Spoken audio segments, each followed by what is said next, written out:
Pachakaja is a Japanese word for chit-chat and is the name of a presentation format created in Japan in 2003 by Astrid Klein and Mark Dytham, two architects looking for a way people could share their work quickly and simply in public.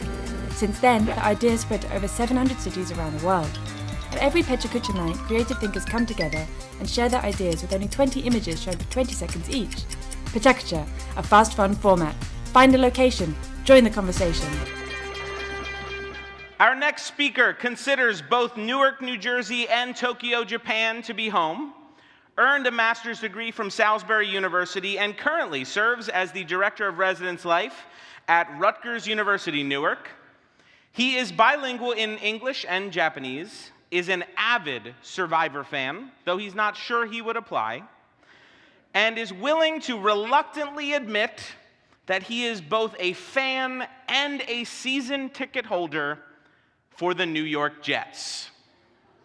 Give him some support there. That's a tough road. It's a tough road.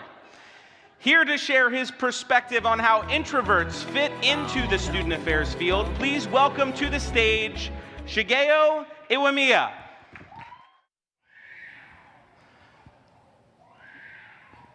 That's me in Japan, trying to build a snowman or something like that. Actually, I'm the only speaker here probably that actually knows how to pronounce Pachakaja. Pachakaja. It's actually small talk or chit-chat in Japanese, kind of like what you saw in the video.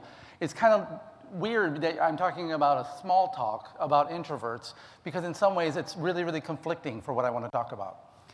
In grad school or undergrad, you remember those group projects that you had to do over coffee or anything like that? It was really annoying for me to have to always work in groups and have to listen to the loudest idea, always speak as an introvert. Going to the placement conference was not any better as you look at this kind of sort of going in and out. Even extroverts get crazy during this process, right? And so at the end of the interviews and everything like that you're pretty much DU and done during the placement conferences. Introverts don't mean that we're antisocial or shy or anything like that. It just means that we need a little bit of space. We also need a lot of momentum to get the energy back and everything like that. And we just process things differently. We have a lot of stimuli that's coming from within ourselves to be able to provide to everybody. Everybody knows this. At 5%, your phone shuts down. Introverts automatically start shutting down at a certain point because we run out of energy after a little while.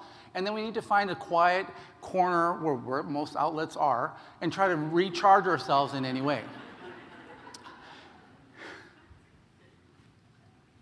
I'm not sure why this white and gold slide made it into this.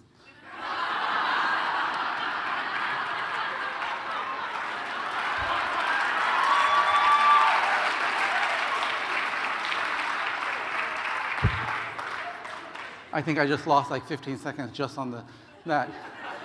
Sometimes introverts have to have the hashtag Yoda effect, right? Once the introverts float that one idea out there, sometimes the room quietly sort of listens to the introvert because in some ways that one idea that the introvert brings to the table is sometimes really important. It can change the course of a conversation.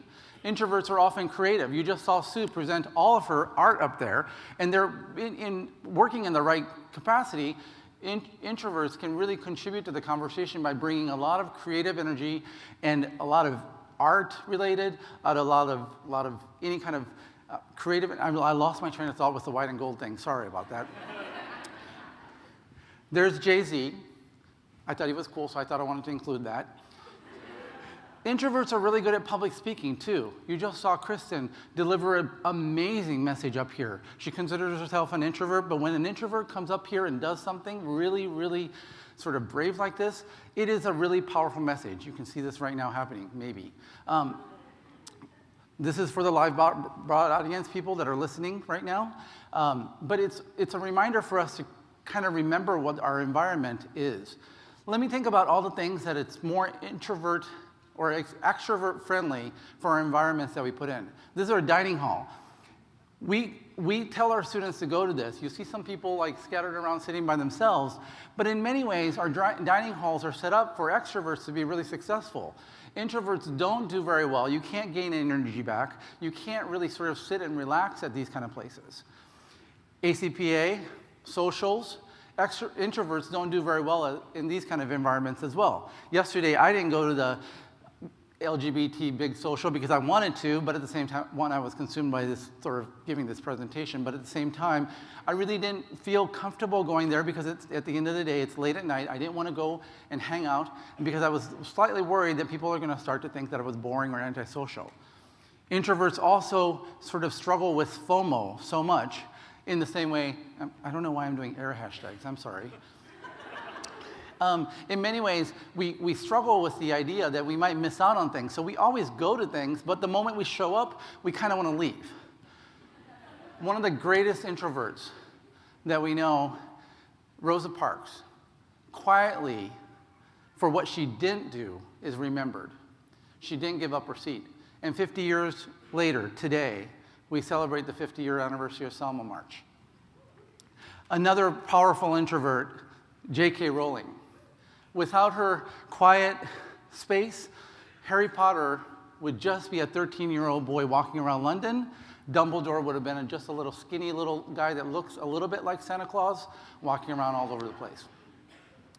Social media really changed the game for the introverts as well. In our own comfort, we can tweet, we can get mentioned. We all like being favorited or retweeted on our message, but now we don't need a platform to do that. We have a platform, but we can do that at our comfort of our own home. So it's really, really exciting to be able to sort of engage with different people.